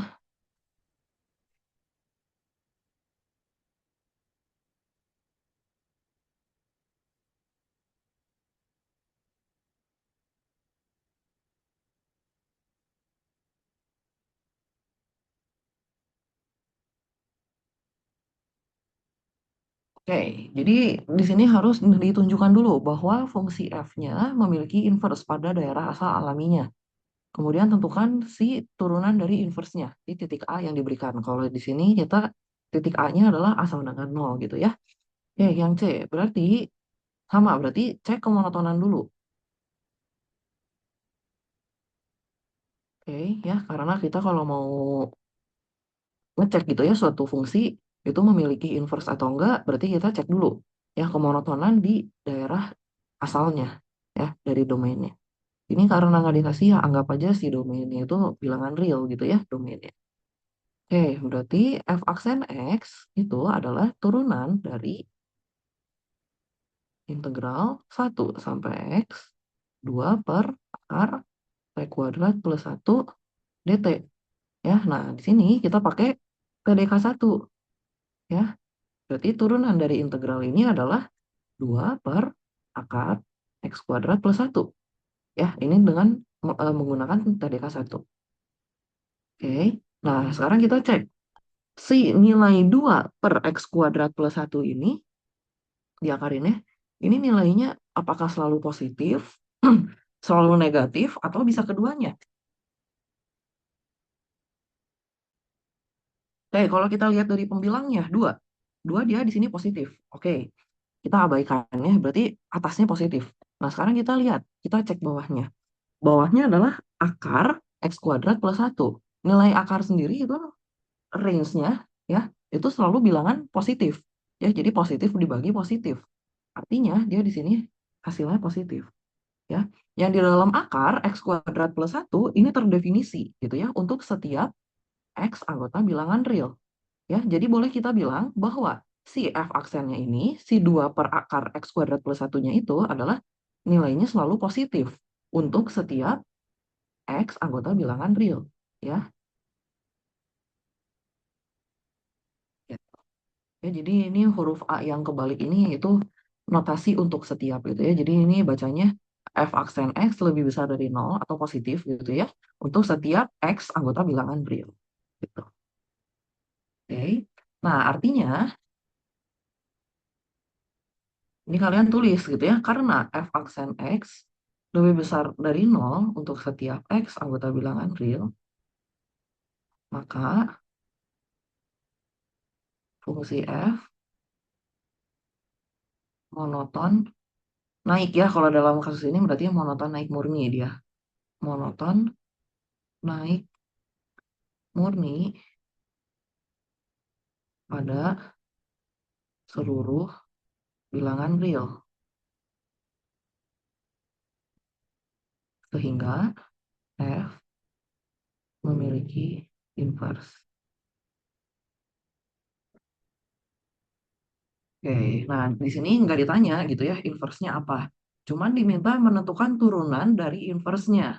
Nah, kalau ditanya turunan inverse-nya, berarti kita tinggal pakai teorema fungsi inverse ya. Teorema fungsi inverse. Jadi kita nggak perlu nyari inverse-nya. Dari teorema fungsi inverse berarti kita dapat F inverse aksen A itu sama dengan 1/F aksen turunan dari B. Gitu ya. Nah, di sini syaratnya adalah FB sama dengan A. Betul ya? Saya nggak kebalikan ya ini ya. FB sama dengan A ya. Artinya di sini kalau buat kasus kita yang C berarti kita harus cari B-nya ini siapa supaya hasilnya FB-nya itu 0. Ya. Jadi kita tulis dulu akan ditentukan B sehingga FB sama dengan 0. Ya. Nah, kita lihat tadi FB-nya, ini bukan aksen ya, FB. FB berarti integral dari 1 sampai B dari integralnya ya. Integralnya tadi apa isinya? 2/akar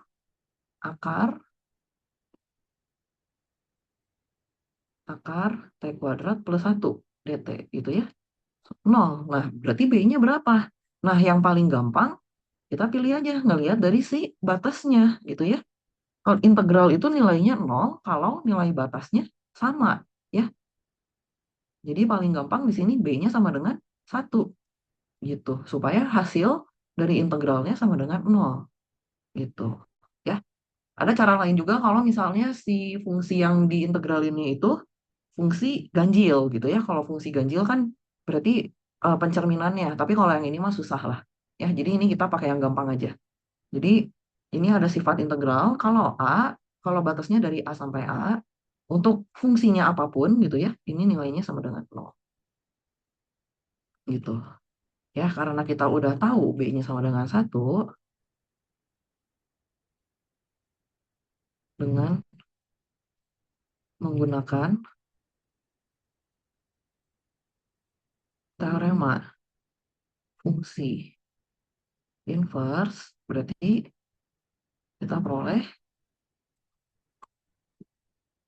F inverse aksen di 0 ya. Tadi A-nya kan sama dengan 0 ya. Itu sama dengan 1/F aksen 1. Ya, karena di sini kita udah dapat bahwa F1-nya itu sama dengan 0. Ya, berarti 1/2 dibagi akar 1 kuadrat tambah 1. Ya, itu F aksennya adalah yang ini. Yang tadi udah kita hitung dari TDK 1. Berarti di sini jadi dapat 1/2 akar 2.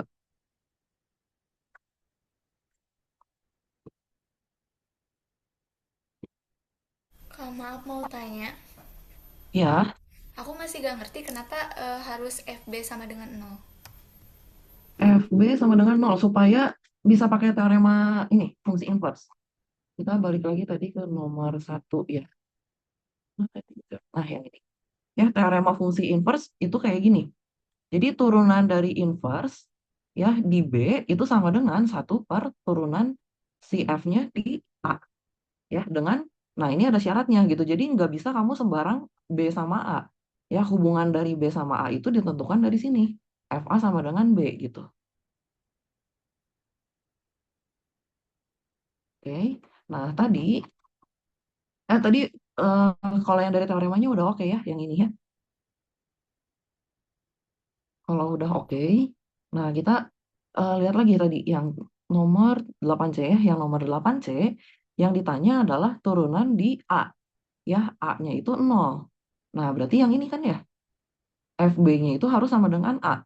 Berarti kita mau mencari nilai B-nya berapa supaya si FB-nya itu sama dengan 0.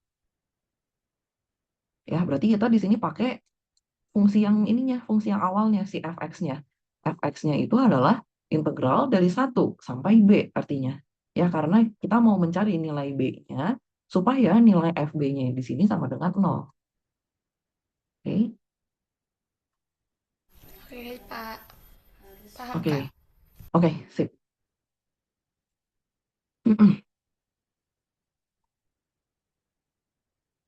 Tadi 8C ya. Oke, sekarang 9. Kalau 9 mungkin caranya bisa beda-beda. Tapi kalau saya di sini ngelihatnya dari limit. Ya, saya jadi pakai lagi gitu limitnya ya untuk menentukan asimtot datar tegak gitu. Nah, di sini kita harus ngerti dulu, harus tahu dulu ini bentuknya kayak gimana sih. Ya, jadi di sini misalkan f fungsi yang kontinu dan monoton naik dengan daerah asal -1 sampai 2. Ya, jadi di sini sebenarnya mah udah memenuhi syarat si f-nya ini memiliki inverse gitu ya. Karena dia monoton naik gitu.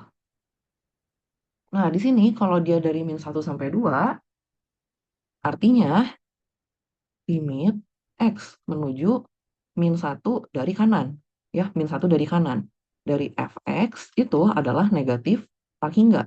Sedangkan limit X menuju 2 dari kiri, dari fx itu sama dengan tak hingga. Karena dia di sini asimtot tegak ya. Asimtot tegaknya itu di X sama dengan -1 dan X sama dengan 2. Gitu. Ya, kalau -1 dalam selang ini berarti harus dari sebelah kanan. Gitu. Kalau 2 berarti harus dari sebelah kiri. Nah, kenapa nilainya taunya min plusnya itu dari mana? Dari informasi ini. F-nya kontinu dan monoton naik. Kalian coba gambar-gambar aja gitu ya. Kalau nih misalnya saya mau dua-duanya positif gitu. Ya, asimtot tegaknya di sini dua-duanya positif. Berarti gambarnya kalian jadinya gini dong. Ya, ini di -1-nya. Oke, ini yang di duanya. Kalau kayak gini memenuhi nggak jadi monoton naik? Enggak kan ya? Kalau ini jadinya nggak monoton naik, jadi yang bagian ini salah. Oke. Nah, kalau misalnya gambarnya kayak gini juga gitu. Jadi min tak hingga sama min tak hingga. Enggak juga, karena dia nggak monoton naik. Kalau gambarnya gini, enggak ya. Misalnya kalian, kenapa enggak yang -1-nya aja yang jadi positif tak hingga. Terus yang di duanya jadi min tak hingga. Gambarnya jadi gini. Ya, kalau ini jadinya monoton turun, nggak monoton naik. Nah, satu-satunya kemungkinan adalah yang ini gitu. Ya, ini -1, ini duanya gitu. Ya, jadi pasti di -1-nya itu limitnya jadi min tak hingga gitu ya. Kalau limit X menuju 2 dari sebelah kirinya di sini jadi positif tak hingga gitu. Ya, itu alasan kenapa di sini saya tahu gitu tandanya plus min gitu. Min atau plus gitu. Ya, berdasarkan informasi yang diberikan oleh soal. Nah, dari sini artinya artinya tuh apa sih kalau limit kayak gini? Artinya di sini bentar. Artinya di sini y-nya itu menuju negatif tak hingga. Ya, sedangkan kalau yang kedua di sini artinya y-nya itu menuju tak hingga.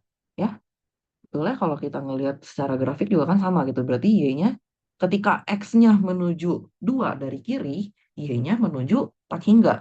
Jika x-nya menuju -1, -1 dari kanan, artinya y-nya menuju negatif tak hingga. Nah, dari sini artinya sekarang saya balik inverse gitu ya. Berarti boleh saya tulis Y menuju min tak hingga dari F inverse X, berarti di sini Y aja gitu ya. F inverse Y itu adalah -1, yaitu yang ini. Ya, Kalau Y-nya sekarang menuju tak hingga, artinya si F inverse-nya itu jadi menuju 2 gitu. Jadi sekarang saya punya asimtot datar dari inverse-nya.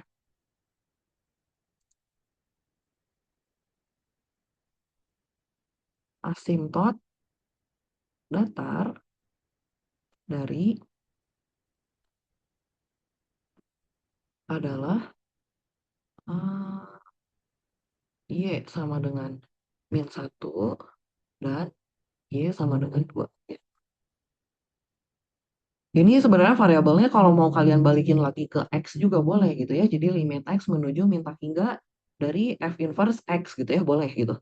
Cuman ini biar kalian ngerti aja gitu. Kenapa Y min tak hingga sama Y tak hingga. Itu ngambilnya dari sini. Gitu ya.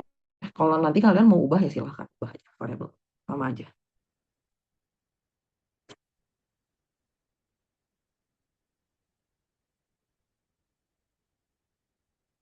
Oke, itu tadi nomor 9. Sekarang kita lanjut nomor 10 ya. Nomor 10, oh yang B aja. Oke, turunan ya. Turunan dari eksponen. Nah, kalau turunan dari eksponen, ddx dari e pangkat x. Nah, ini nggak berubah ya, dia tetap e pangkat x. Tapi hati-hati, kalau turunan dari e pangkat u gitu misalnya, ya, u-nya itu fungsi dalam x gitu. Nah, berarti di sini kalian harus pakai aturan rantai. Ya, jadi du, e pangkat u, du, dx gitu ya. Jadi e pangkat u dikali du dx. Ya, jadi ada harus dikali lagi sama turunan dari U, aturan rantai. Ya, jadi kalau dalam kasus ini, U-nya adalah 2x tambah 1 gitu. Jadi jangan lupa nanti dikali sama turunan dari 2x tambah 1. Ya, ini saya langsung aja.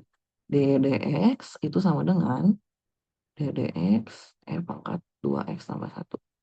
Ya, berarti di sini jadi E pangkat 2x tambah 1 dikali turunan dari 2x tambah 1-nya. Ya, ini atau saya tulis deh. Ya, turunan dari kode X 2x tambah 1 tambah 1. Oke. Ya, berarti jadi 2 pangkat 2x tambah 1. Ya, ini turunannya kan 2 langsung saya ke depannya. Oke, ini yang nomor 10. Oke, sekarang hampiran linier.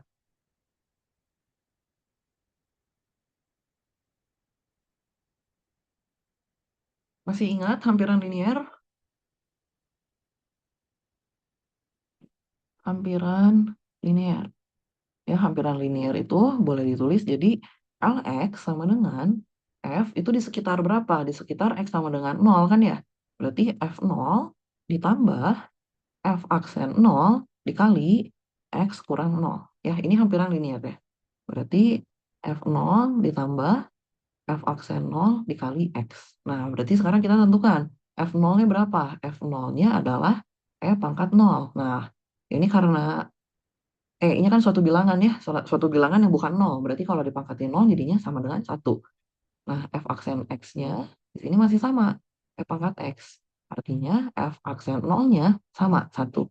Jadi saya dapat hampiran linearnya adalah 1 ditambah 1 dikali X. 1 dikali X ya udah langsung aja X gitu ya. Jadi ini adalah hampiran linearnya. 1 tambah X. Jadi taksiran nilai dari E pangkat 0,1 adalah ditaksir dengan L 0,1, yaitu sama dengan 1 tambah 0,1, yaitu 1,1. Gitu. Ya, kalau kalian cek juga boleh ya, nanti coba dicek kalau E pangkat 0,1 itu berapa. Saya tuh dapatnya 1,1,07 sekian gitu kalau nggak salah ya. Jadi udah cukup oke gitu ya untuk dihampiri dengan si taksiran ini, hampiran linear.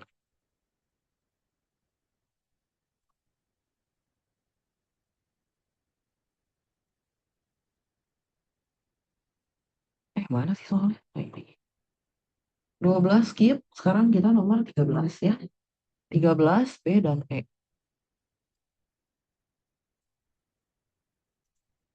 Oke, nomor 13 yang B dulu. Oke, yang B Integral E pangkat X tambah E pangkat min X dx. Yang ini mah gampang ya, kalau misalnya kalian bisa langsung, nggak apa-apa. Ya, jadi E pangkat X dikurang E pangkat negatif X tambah C gitu. Oke. Nah, kalau yang bingung gimana? Kalau yang bingung ini gimana sih ngeintegralinnya? Boleh ya dipecah dulu satu-satu. Jadi E pangkat X dx ditambah integral E pangkat negatif X dx. Mau kayak gini juga nggak apa-apa. Kayak tadi ya, berarti kalau turunannya itu sama, berarti kalau kita integralin juga hasilnya sama. Integral dari E pangkat X dx itu adalah E pangkat X gitu. Ya, berarti untuk yang suku pertama ini aman. Nah, kalau yang suku kedua, kalau kalian bingung ini gimana nih E pangkat min X. Nah, nggak apa-apa ya, jadi ini kalian misalin. Misal U-nya itu sama dengan negatif X. Artinya kalian jadi punya DU-nya. DU-nya adalah negatif DX. Jadi DX itu sama dengan negatif DU. Oh, berarti yang ini si negatifnya ya udah saya keluarin aja gitu ya. Jadi negatif E pangkat U DU. Nah, kalau udah ketemu E pangkat U DU, artinya di sini kalian jadi dapat oh ini integralnya sama. Ya, kalau diintegralin ini jadi E pangkat U gitu plus C. Jangan lupa U-nya balikin lagi jadi negatif X. Jadi E pangkat X dikurang E pangkat negatif X plus C. Gitu. Ya.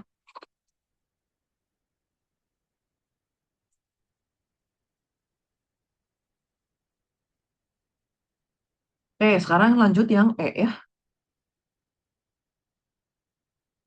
Jadi E pangkat X dibagi 2 E pangkat X tambah 4 dx. Oke.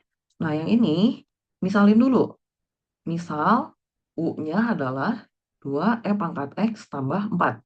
Ya, kita coba cek kalau diturunin jadi apa? Jadi 2 E pangkat X dx. Nah, E pangkat X sama dx-nya muncul nih di integralnya. Berarti kita nyatakan gitu ya.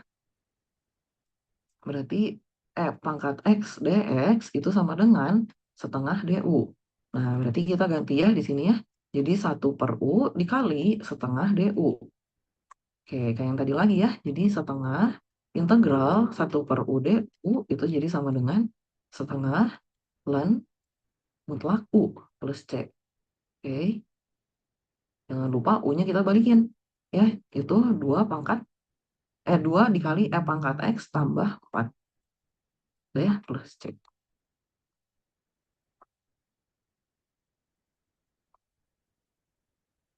Oke, itu nomor 13 beres.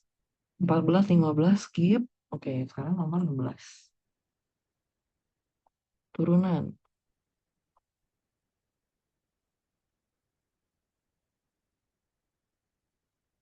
Kalau yang ini dikasih clue-nya untuk yang A, B, E, F, tulis Y, terus ditambahin len ya. Jadi pakai turunan logaritmik ya. Boleh ya. Yang B kita coba pakai turunan logaritmik. Jadi supaya gampang kita nyatakan si GX-nya itu sama dengan Y aja ya. Jadi Y sama dengan 2X kuadrat tambah 1. Benar ya? Saya nggak salah tulis ya. Ya, berarti kita tambahin len keduanya. Jadi len Y sama dengan len 2X kuadrat tambah 1. Gitu. Oke. Ini artinya jadi X kuadrat tambah 1 dikali len 2. Oke. Nah dari sini kita turunin. Ya. ddx udah nggak bisa disederhanain lagi kan ya soalnya ini ya. Jadi ln y sama dengan ddx dari x kuadrat tambah 1 kali ln 2. Ini jadi 1/y dy dx ini sama dengan 2x ln 2 ya. Jadi dapat dy dx-nya adalah ln 2 dikali y alias jadi 2 ln 2 x 2 pangkat x kuadrat tambah 1 ini ya. Atau kalau berdasarkan definisi juga bisa gitu ya. Kalau definisinya itu boleh ditulis jadi E pangkat ln 2 X kuadrat tambah 1 gitu ya. Jadi pangkat ln 2 dikali X kuadrat tambah 1. Nah, baru kalian turunin pakai yang eksponen gitu ya, turunan eksponensial. Bebas ya, jadi mau pakai yang ini turunan eksponensial atau turunan logaritmik ya. Kalau lebih senang pakai yang ini juga boleh. Hasilnya sama aja. Oke, sekarang yang D. Kalau yang D di sini fx-nya, oke kita tulis dulu ya. Fx-nya itu sama dengan log 2 X pangkat 4 tambah 1. Oke, kalau yang ini berarti si log ini boleh kita tulis jadi ln X pangkat 4 tambah 1 dibagi ln 2. Gitu. Ya, alias di sini 1 per ln 2. 1 per ln 2 kan konstanta gitu ya. Dikali ln X pangkat 4 tambah 1. Nah, berarti kalau mau ngitung turunannya, jadi lebih gampang ya. 1 per ln 2 dikali 1 per X pangkat 4 tambah 1 dikali 4X pangkat 3 tambah 1. Ya, turunan ln jangan lupa dikali turunan dalamnya juga, aturan rantai. Jadi hasilnya adalah 4X pangkat 3 tambah 1 kali ln 2 X pangkat 4 tambah 1. Gitu. Ya, ini turunannya.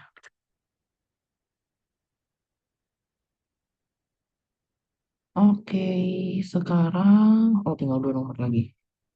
Mudah-mudahan keburu yang nomor 23. Sekarang 17.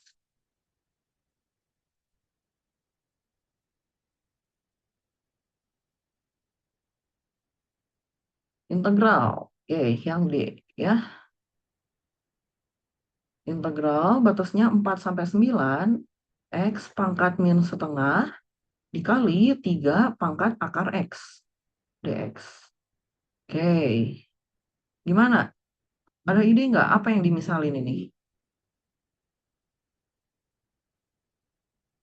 Misal U-nya adalah si akar X-nya, gitu ya. Kalau kita misalin U-nya sama dengan akar X, maka kita peroleh DU-nya itu sama dengan setengah dikali X min setengah dx. Nah, X min setengah dx-nya ini ada nih di sini. Ya, ada nih di integral nih. Berarti nanti kita bisa ganti X pangkat min setengah dx itu sama dengan 2 du. Nah, artinya, nah ini jangan lupa ya. Ini tadi saya hampir lupa nih. Ubah batas integral. Karena si batas 4 dan 9 itu untuk variabel X. Kalau kita ganti dia jadi U, ya berarti batasnya juga harus kita ganti. Ya, untuk X sama dengan 4, artinya U-nya itu sama dengan 2. Untuk X yang sama dengan 9, artinya U-nya sama dengan 3. Nah, jadi di sini batas integralnya udah bukan 49 lagi, tapi jadi 2 sampai 3. Oke? Terus di sini X pangkat min setengah dx. X pangkat min setengah dx adalah 2 du, gitu kan ya?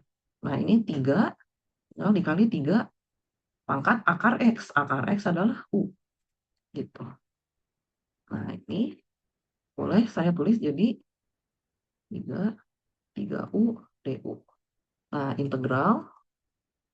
Nah, ini saya kasih bentuk umumnya dulu ya. Integral A pangkat X dx. Itu jadi apa hasilnya? 1 per ln X A pangkat kolon X ln A. Ya.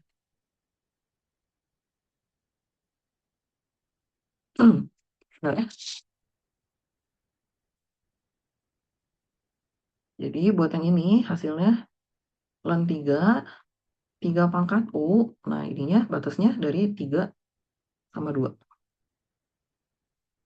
Batas atasnya 3, batas bawahnya 2. Berarti jadi 2 per ln 3. Ini 3 pangkat 3, berarti 27 kurang 9. 18, 36 ya. 36 per ln 3.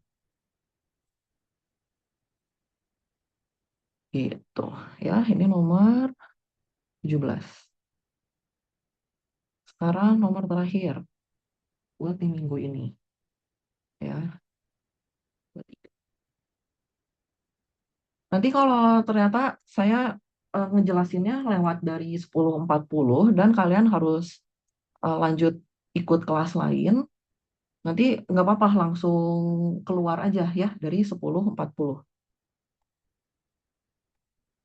Oke, di sini kita harus bentuk dulu ya faktor integrasi.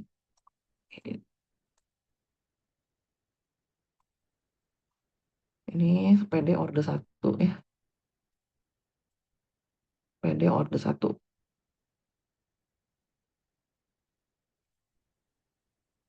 Bentuk umumnya adalah Y aksen ditambah PX dikali Y sama dengan I dikali X gitu ya. Nah, di sini kita punya faktor integrasinya. Faktor integrasinya adalah FI gitu ya, biasanya ditulisnya. FI itu sama dengan E pangkat integral dari PX dx. Gitu. Oke, jadi kalau buat yang nomor 23C, dari Y aksen sama dengan E pangkat 2X min 3Y, kita ubah dulu ya ke bentuk umumnya. Artinya, si yang nempel sama Y-nya, ini harus kita pindahin dulu ke kiri. Ya, supaya kita nanti nggak salah pilih faktor integrasinya. Ini jadi Y aksen ditambah 3Y sama dengan E pangkat 2X. Jadi,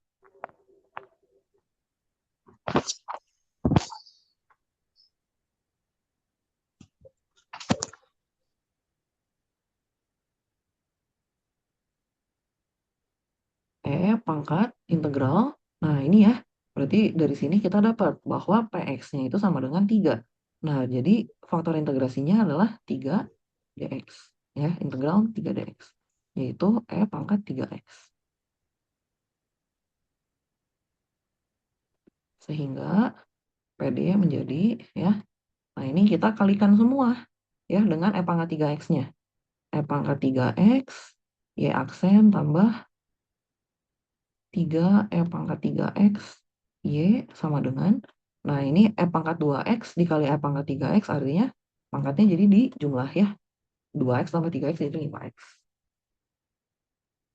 Nah dari sini, jadi bentuknya ini ya, Y dikali E pangkat 3x.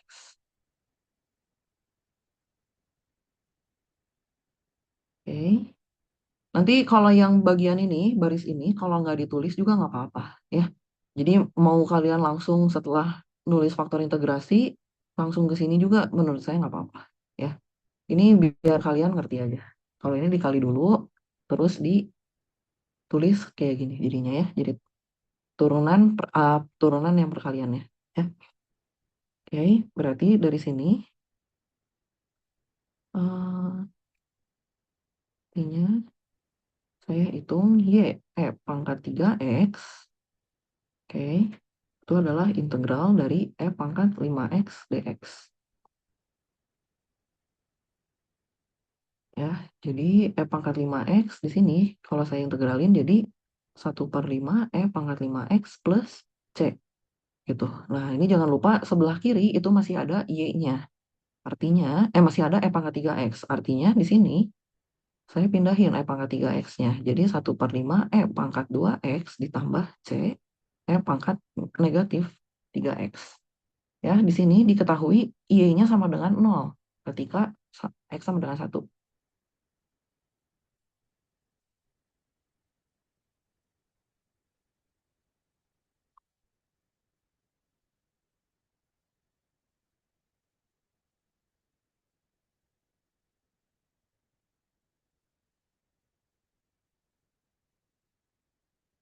Kebalik saya. Yang Y sama dengan 1 ketika X sama dengan 0 ya. Karena Y sama dengan 1 ketika X sama dengan 0, maka di sini ya udah ya dari solusi umumnya ini namanya solusi umum. Ya, karena masih ada variabel C-nya. Nah, berarti di sini kita substitusi ya, Y-nya sama dengan 1/5 pangkat 0 ditambah C pangkat 0. Berarti di sini jadi dapat 1/5 tambah C, alias C-nya itu sama dengan 4/5. Gitu. Jadi solusi khusus ya dari PD tersebut adalah Y sama dengan 1/5 E pangkat 2X ditambah 4/5 E pangkat negatif 3X. Gitu ya. Oke, sip. Semua soal yang buat minggu ini udah dibahas semua ya. Jadi nanti minggu depan kita bahas yang lain ya, yang sudah ditandain warna hijau sama power soma. Oke, karena waktunya sudah habis, tutorial minggu ini sampai sini aja. Terima kasih semua. Terima kasih, Kak. Makasih, Kak. Kasih Kak.